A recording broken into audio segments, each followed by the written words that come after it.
Halo teman-teman semua, dimanapun kalian berada, semoga selalu dalam keadaan sehat. Kami selaku mahasiswa Universitas Cendrawasih, program studi pendidikan biologi kelas A kelompok 4 akan menjelaskan materi tentang reseptor permukaan sel dan reseptor intraseluler.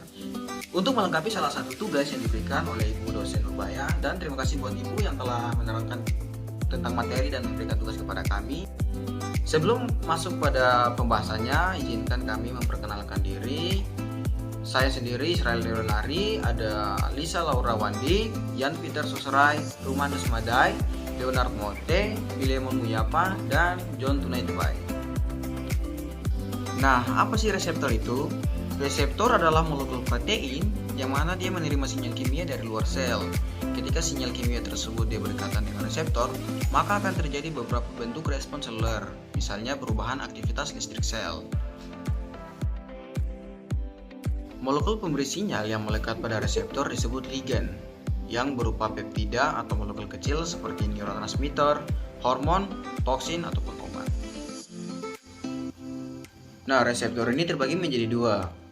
Reseptor permukaan sel yang berada di membran plasma dan reseptor intraseluler yang berada pada sitoplasma dan nukleus. Reseptor intraseluler berada di dalam sel sitoplasma atau di nukleus. Aktivitasnya berada di dalam inti. Aktivitas utama regulasi transkripsi gen. Contoh ligen: hormon glukortikoid, vitamin D, asam retinoat, hormon tiroid, estrogen, dan lain sebagainya. Ligan untuk reseptor inti umumnya berbobot molekul kecil, bersifat lipofil, mudah masuk ke dalam sel untuk mencapai reseptornya. Berikutnya adalah reseptor yang berperan sebagai enzim. Contoh reseptor yang berperan sebagai enzim adalah reseptor untuk gas nitrik oxide atau NO. Gas tersebut merupakan senyawa yang sangat kecil sehingga tidak mudah masuk ke dalam sel.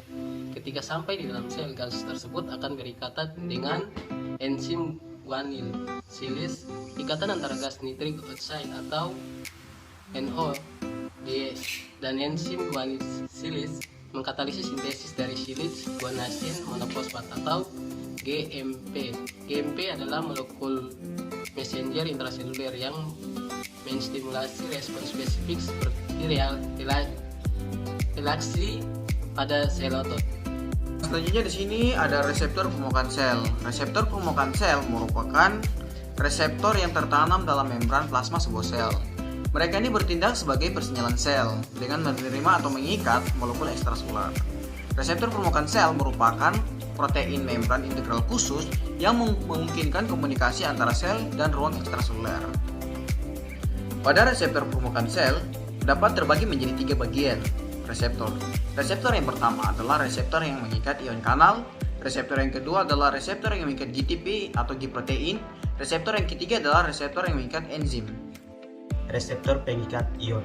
Pada tipe ini, reseptor adalah sebuah ion kanal atau kanal ion. Molekul sinyal atau ligan berikatan pada reseptor dan menyebabkan kanal ion terbuka. Akibatnya, ion dari luar sel dapat mengalir ke dalam sel, berikatan dengan berbagai protein dan mengaktifkan berbagai protein yang ada di dalam sel. Selanjutnya saya akan menjelaskan mekanisme kerja dari reseptor yang mengikat ion kanal. Ketika sinyal molekul dia berikatan dengan reseptor, mengakibatkan reseptor terbuka. Nah, ketika reseptor sudah terbuka, ion-ion dari luar sel seperti natrium, kalium akan dengan mudah masuk ke luar sel untuk mencapai titik keseimbangannya.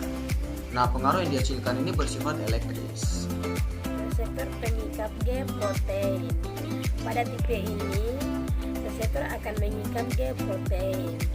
Pengikatan ini terjadi akibat adanya molekul sinyal yang menempel pada reseptor permukaan, sehingga mengakibatkan perubahan bentuk pada reseptor dan menyebabkan reseptor tersebut dapat berikat dengan kompleks G protein. Pada saat tidak ada stimulus, molekul sinyal dari luar yang menempel pada reseptor, maka reseptor terpisah dengan protein dan protein tersebut bersifat tidak aktif. sehingga tidak dapat berperan dalam menjalankan signal secara intraseluler. Baik, selanjutnya saya akan menjelaskan mekanisme kerja dari reseptor yang mengikat G protein. Nah, sebuah ligand akan berikatan dengan reseptor domain aktivasi adenosin.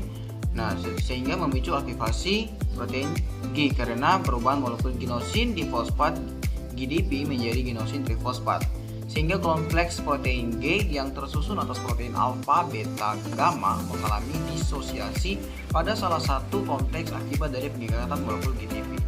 Kemudian protein alfa dan ginosin trifosfat akan bergerak berikatan dengan protein efektor sehingga memicu persinyalan intraseluler. Ketika kinerjanya sudah selesai, GTP akan menjadi GDP dan kompleks protein alfa, beta, dan gamma penyusun protein G terbentuk kembali.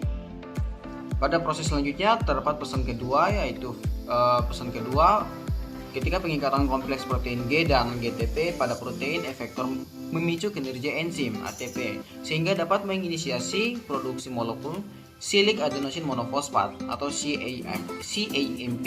Kemudian molekul tersebut berikatan dengan protein target lainnya, yaitu protein kinase. Sehingga protein itu aktif menghasilkan respon, kemudian terbentuk pesan kedua untuk respon seluler. Nah, contoh-contohnya seperti pertumbuhan inflamasi, regulasi hormon, pembelahan, dan lain-lain. Selanjutnya, jenis reseptor yang ketiga adalah reseptor pengikat enzim.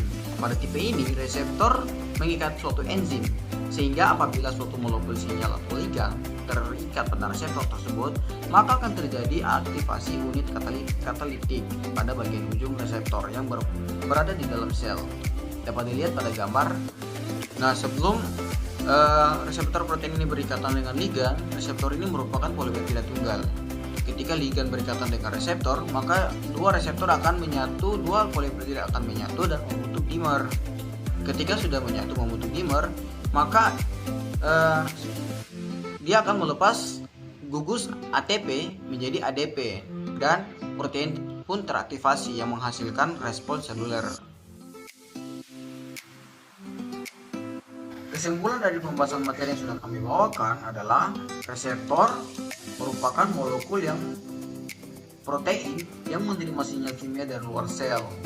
Reseptor berlokasi di membran sel, sitoplasma, dan nukleus. Molekul pemberi sinyal yang melekat pada suatu reseptor disebut ligand yang dapat berupa suatu peptida. Reseptor intraseluler adalah reseptor yang letaknya tidak di permukaan sel, melainkan di dalam sel seperti di sitoplasma atau di inti sel. Contoh reseptor intraseluler adalah reseptor estrogen yang dapat berikatan dengan molekul sinyal berupa estrogen. Reseptor permukaan sel adalah reseptor yang tertanam di dalam membran plasma sebuah sel. Mereka bertindak dalam persinyalan sel dengan menerima mengikat molekul intraseluler.